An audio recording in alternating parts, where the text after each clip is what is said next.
The Overture of Shadows. Why you remain a subject in an empire of debt. You find yourself poised at the precipice, gazing upon the glittering edifices of the victors, a gnawing question echoing within. Why does your ceaseless toil only forge more formidable shackles from your earliest days? A pervasive falsehood was impressed upon you that diligent effort is a universal currency, that merit unfailingly garners reward, and that the very rules are meticulously designed for your protection. This, tragically, is a fabrication. These so-called rules are, in fact, the expertly constructed fences deployed by the lions to confine the sheep within their designated pastures. You languish in perpetual scarcity because you harbor the spirit of a servant, condemned to exist within a world ruthlessly governed by predators. You mistakenly believe wealth is a direct recompense for labor. Yet within the fortified halls of power, money is understood as the tangible embodiment of unfettered will.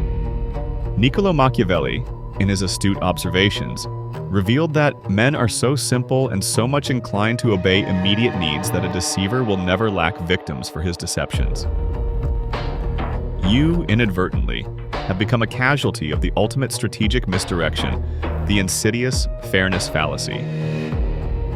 While you meticulously adhere to the prescriptive codes governing the 99%, the elite 1% operates by an entirely different doctrine, the unforgiving rules of the prince.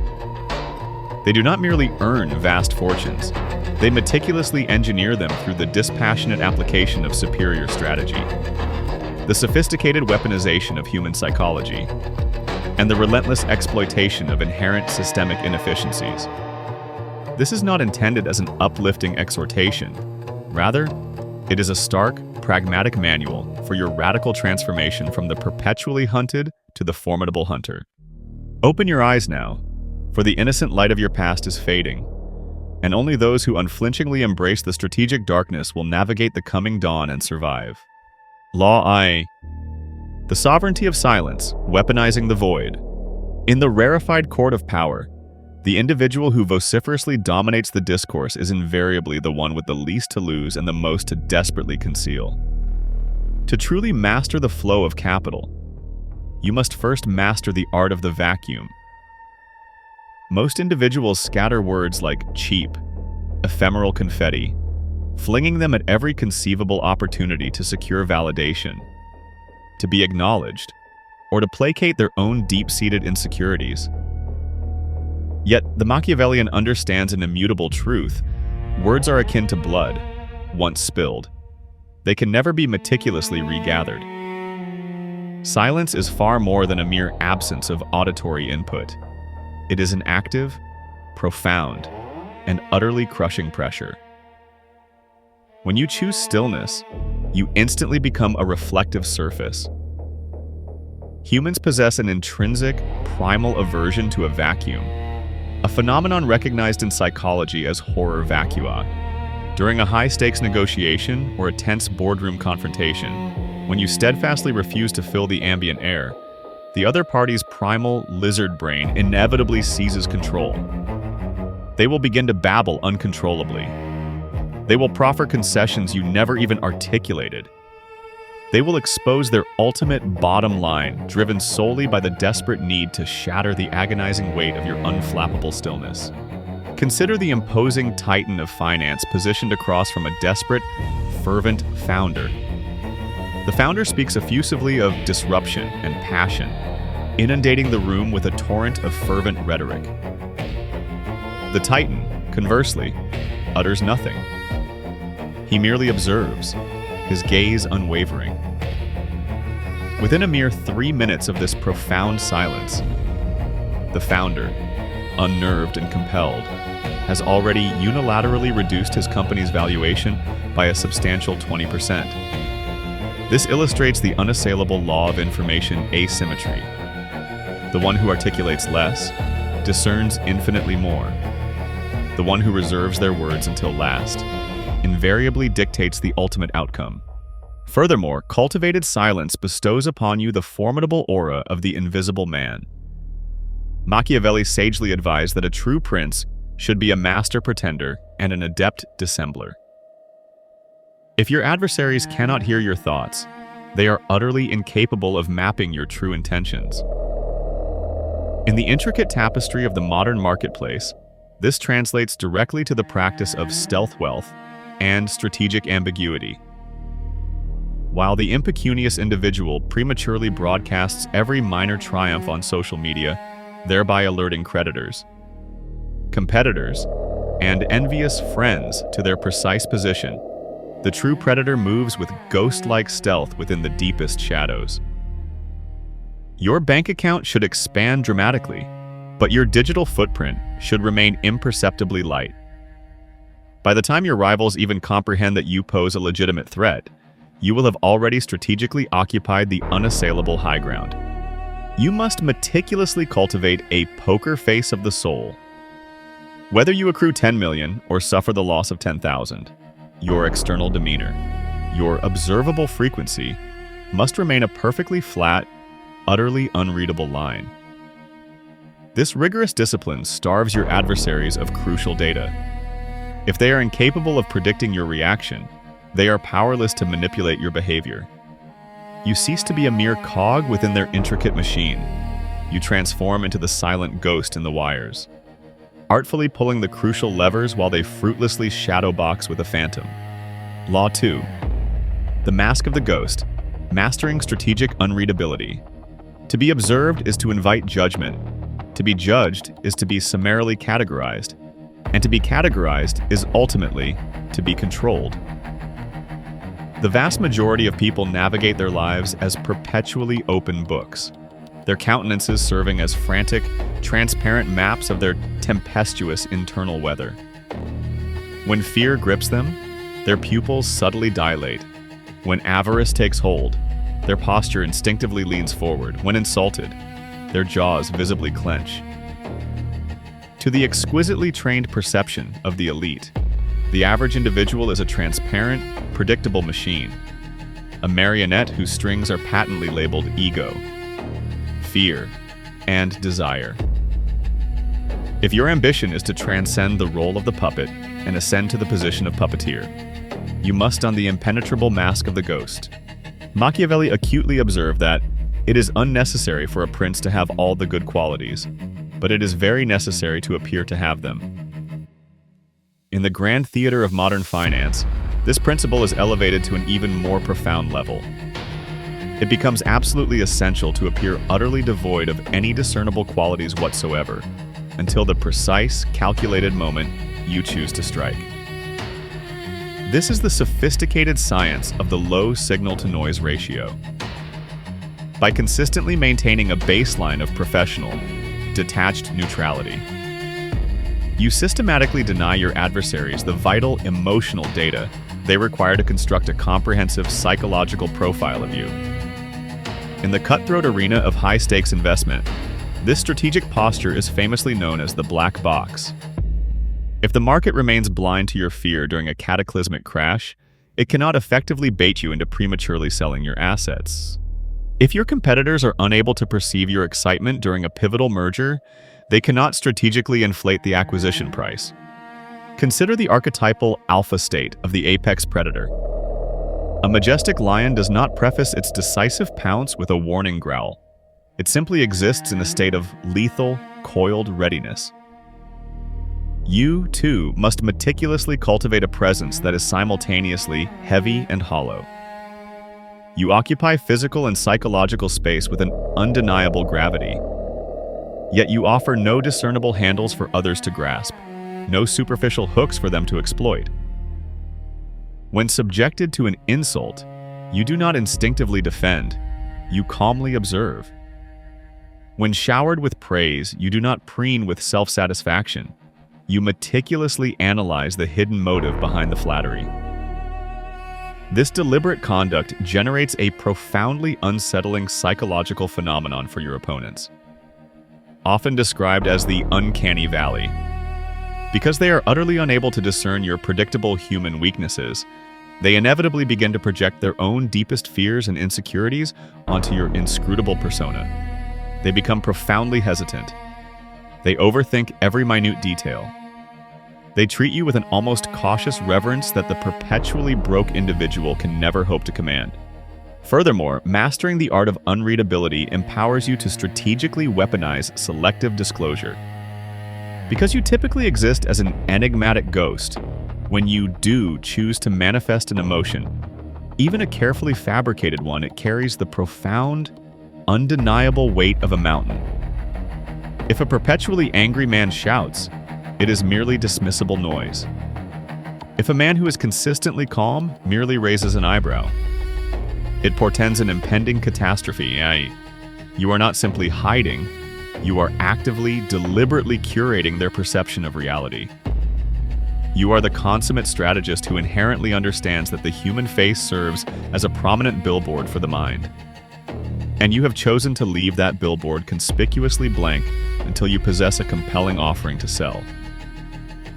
By the time they finally discern your true, meticulously concealed intent, the contract will be irrevocably signed, the wire transfer will be irrevocably complete, and you will have effortlessly vanished back into the enveloping mist. You are no longer a passive victim of the social mirror. You are the formidable agent who shatters that mirror and repurposes its sharp shards to carve your own inexorable path to the throne. Law 3. The predator's patience, engineering the perfect strike. The undeniable hallmark of the destitute is a frantic, often twitching impulsivity. The broke mind is an unwitting slave to the immediate dopamine hit, the irresistible urge to impulsively acquire the latest trend, to mindlessly join the prevailing hype, or to panic sell at the first faint whiff of blood in the water. This is not merely an unfortunate streak of bad luck, it is a meticulously constructed biological trap. From an evolutionary standpoint, the weak instinctively react instantaneously to stimuli purely for the sake of survival, while the apex predator enjoys the opulent luxury of time. In the grand theater of Machiavellian finance, patience is not merely a virtue, it is a devastating siege weapon. Niccolò Machiavelli observed that time brings with it all things, and may produce quite as much evil as good. The masses are relentlessly outpaced by time because they foolishly attempt to outrun its relentless march. They compulsively chase ephemeral get-rich-quick schemes, which are, in reality, nothing more than elaborately designed nets cast by the sagacious wealthy to harvest the emotionally impatient. The truly wealthy, however, operate under the ironclad law of delayed gratification and positional superiority. They profoundly understand that wealth accumulation is not a frantic sprint. It is an intricate game of territorial acquisition. They lie perfectly still within the tall grass of the market, calmly observing the herd exhaust itself with futile, frenetic movement. Consider the strategic practice of the volatility harvest. When the economy inevitably falters, the sheep collectively begin to bleat with profound fear.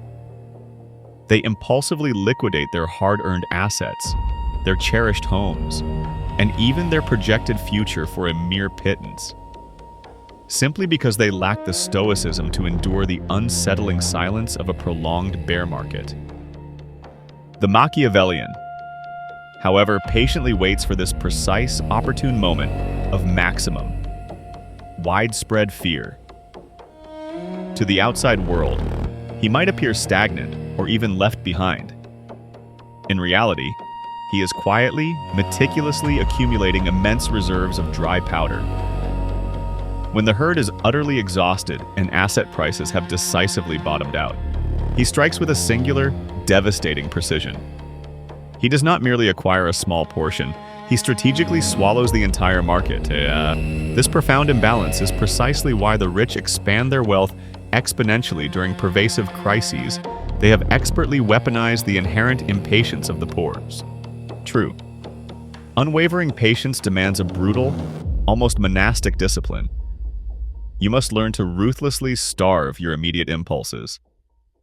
While your peers ostentatiously flaunt leased luxury items to project an illusory image of success, you are diligently and quietly building an impregnable war chest. You must become profoundly comfortable with being consistently underestimated. Machiavelli shrewdly advised that it is preferable to be feared than loved. But in the realm of massive capital accumulation, It is even more advantageous to be completely overlooked until it is irrevocably too late for anyone to effectively impede your progress. This profound patience extends far beyond financial transactions and into the delicate realm of human relationships. The broke individual impulsively rushes into partnerships and deals, driven by an inherent fear that the fleeting opportunity will vanish forever. The predator, conversely, intrinsically understands that there will always be another lucrative deal, but there is seldom a second chance to recover irretrievably lost capital. You must patiently wait for the opposing side to descend into desperation. You must patiently wait for the overarching narrative to decisively shift in your favor.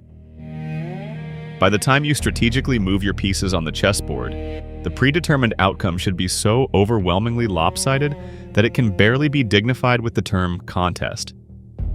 You are not engaging in speculative gambling on the uncertain future.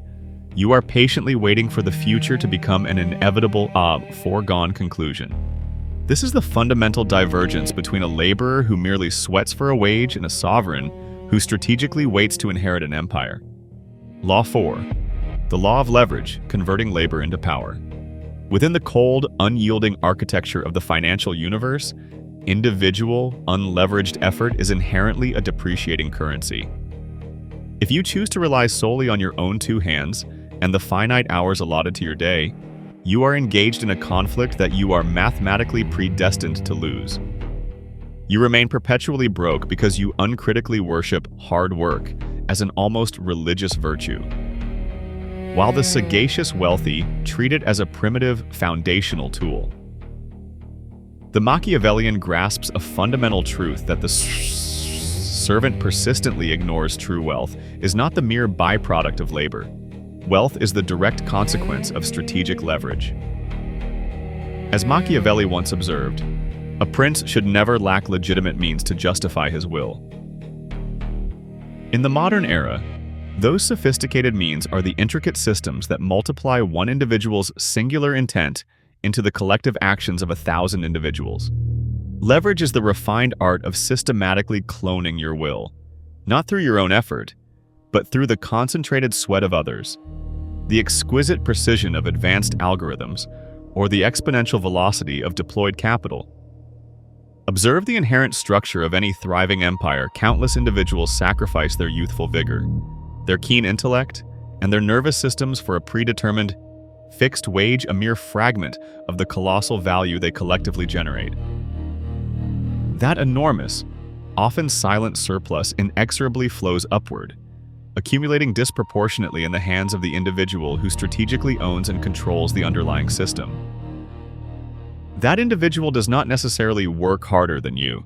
They simply occupy a strategically higher position within the intricate leverage hierarchy. This phenomenon is known as strategic substitution. The elite artfully exchange compelling ideas for the labor of others, a visionary future for the precious time of countless individuals, and capital for the unwavering loyalty of their subordinates. To truly master the intricate art of leverage, you must perform a brutal, surgical amputation of the ego. You must unequivocally cease the self-defeating desire to do it all yourself. Machiavelli wisely cautioned that a ruler who relies exclusively on his own capabilities is perpetually more vulnerable than one who possesses the wisdom to effectively utilize allies and mercenaries. In the competitive marketplace, your modern mercenaries encompass advanced software, efficiently outsourced labor, readily available bank debt, and the strategically harnessed attention of the masses. You must fundamentally transform your perspective, stop viewing the world as an endless to-do list, and begin perceiving it as a dynamic resource map. Instead of instinctively asking, "How can I do this?" you must begin to ask, "What sophisticated system or who precisely can execute this for me at a cost demonstrably lower than the value it ultimately produces?"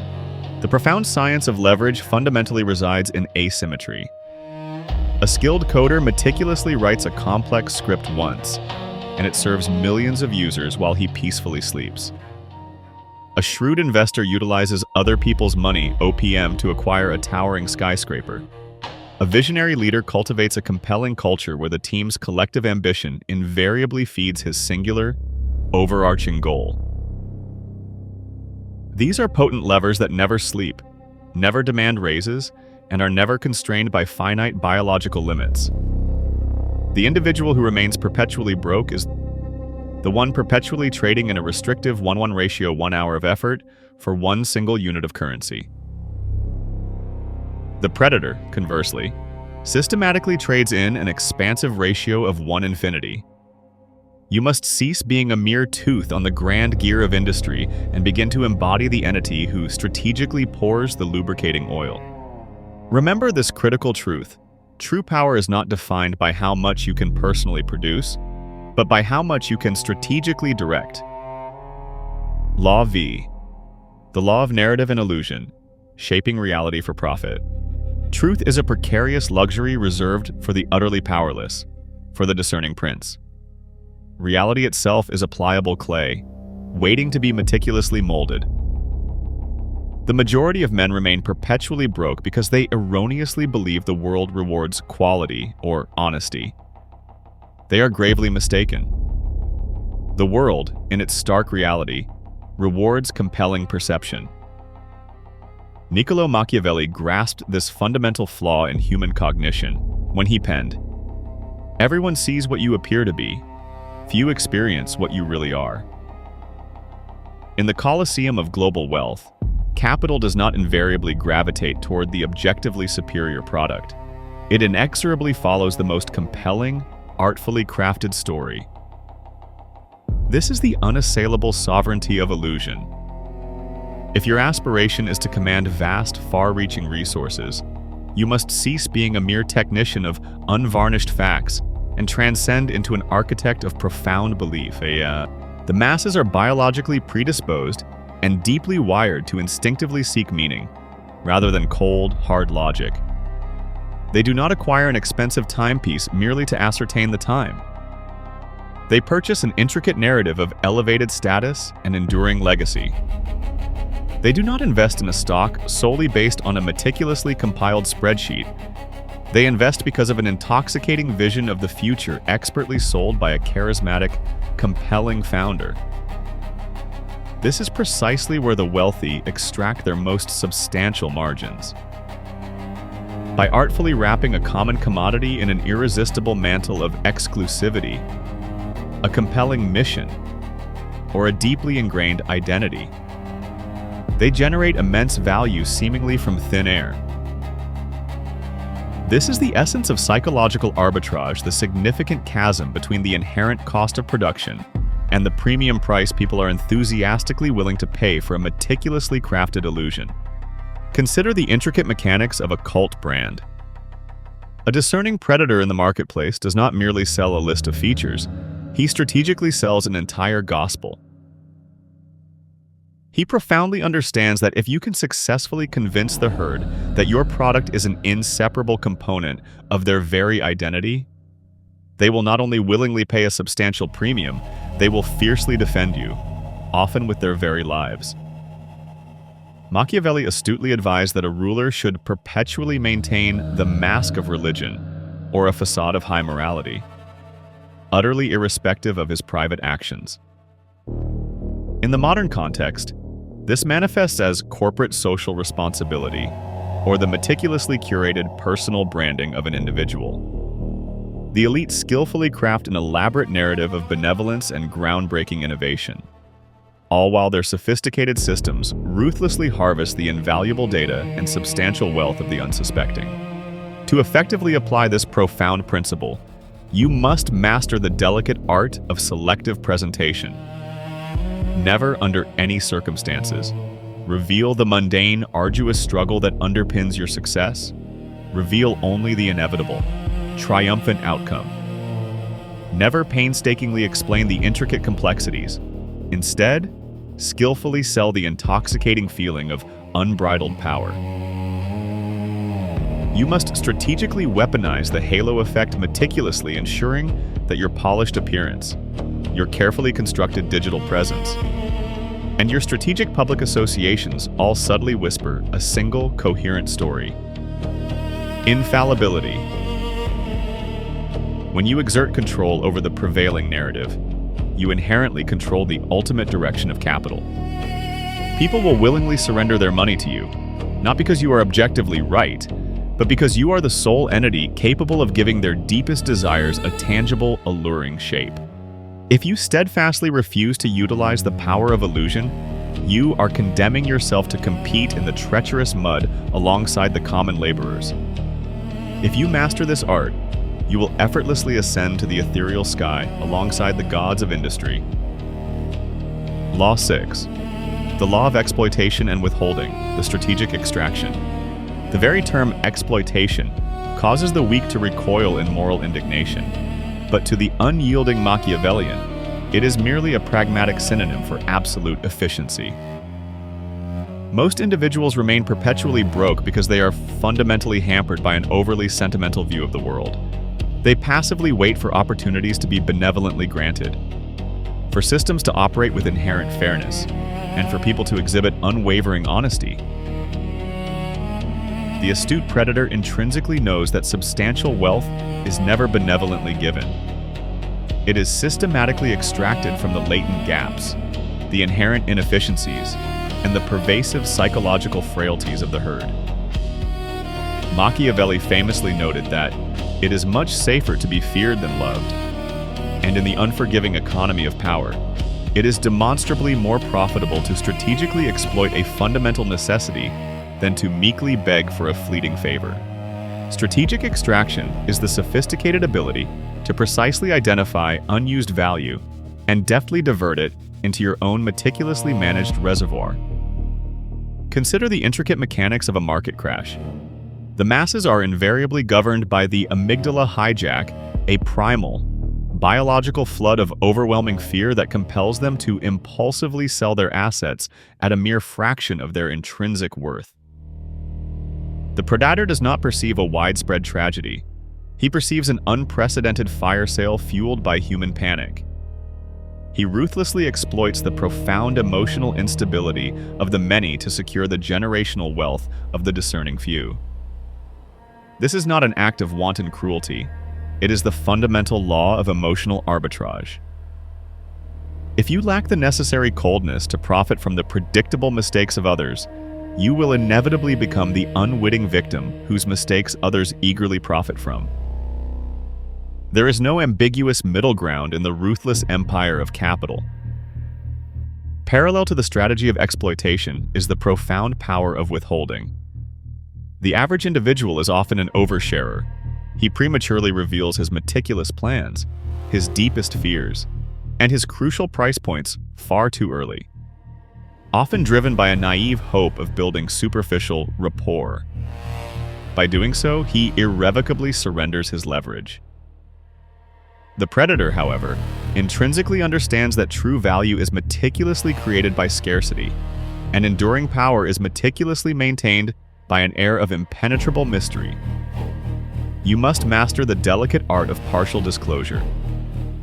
By deliberately withholding your ultimate true intent, you perpetually maintain others in a state of perpetual pursuit, a ceaseless quest for clarity. In any negotiation, the party who possesses the genuine willingness to walk away, the one who withholds their critical consent for the longest duration, invariably dictates the final terms. Withholding also serves as a potent tool for generating social gravity. When you strategically withhold your presence, your commendation, or your crucial resources, you instantly create a psychological vacuum that others instinctively rush to fill. This is the fundamental principle of least interest. The party who exhibits the least emotional investment in the outcome of an interaction possesses the greatest power to meticulously control it. You must transform into the invisible hand that artfully directs the flow of unfolding events without ever fully revealing your decisive grip. Whether you are deliberately withholding vital information to maintain an insurmountable competitive edge, or withholding significant capital to patiently await a deeper market discount, you are practicing the highest, most rigorous form of discipline. You do not bleed your precious resources indiscriminately into the world. You compel the world to bleed itself dry in a desperate attempt to reach you. By the time you finally open your hand, it is not for the act of giving, it is for the ultimate, strategic act of collecting, crossing the Rubicon of wealth. You have now stood at the formidable gates and peered deeply into the cold, relentless engine of power. The foundational principles of silence, unreadability, patience, leverage, narrative, and exploitation are no longer mere abstract concepts. They are the very tectonic plates upon which enduring empires are meticulously constructed.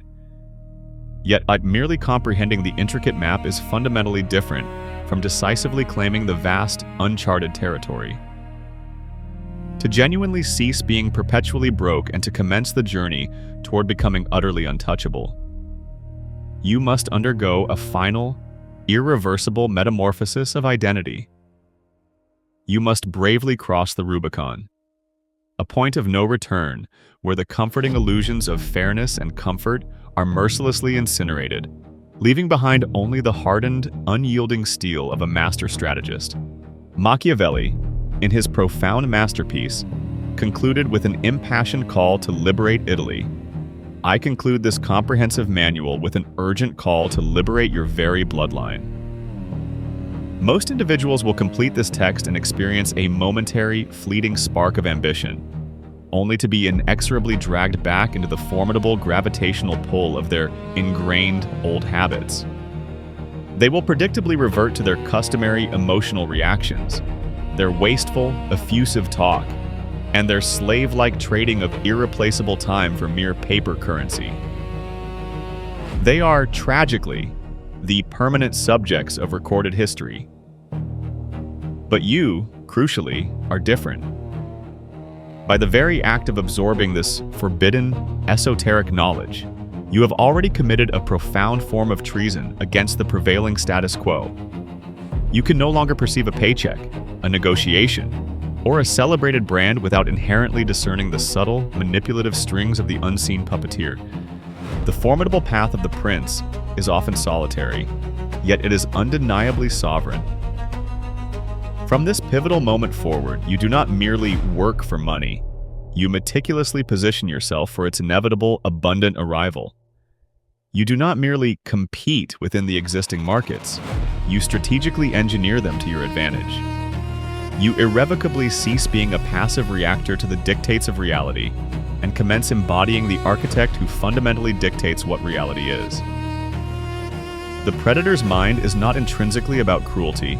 It is about the supreme, unvarnished honesty of perceiving the world precisely as it is, rather than as we sentimentally wish it to be. It is the unwavering discipline to deliberately sacrifice the cheap, fleeting dopamine hit of the present for the absolute, enduring dominion of the future. Niccolò Machiavelli, with characteristic foresight, warned that the gulf between how one should live and how one does live is so wide that a man who neglects what is actually done for what should be done learns the way to self-destruction. Do not self-destruct by desperately clinging to the comforting myths of the herd. Embrace the cold, the quiet, and the meticulously calculated. The glittering skyline you once viewed with envy is now your precisely defined target. The gates stand open. The outdated rules are decisively broken. The entire empire is unequivocally yours for the taking, if you possess the profound courage to reach out and seize it, in profound, strategic silence.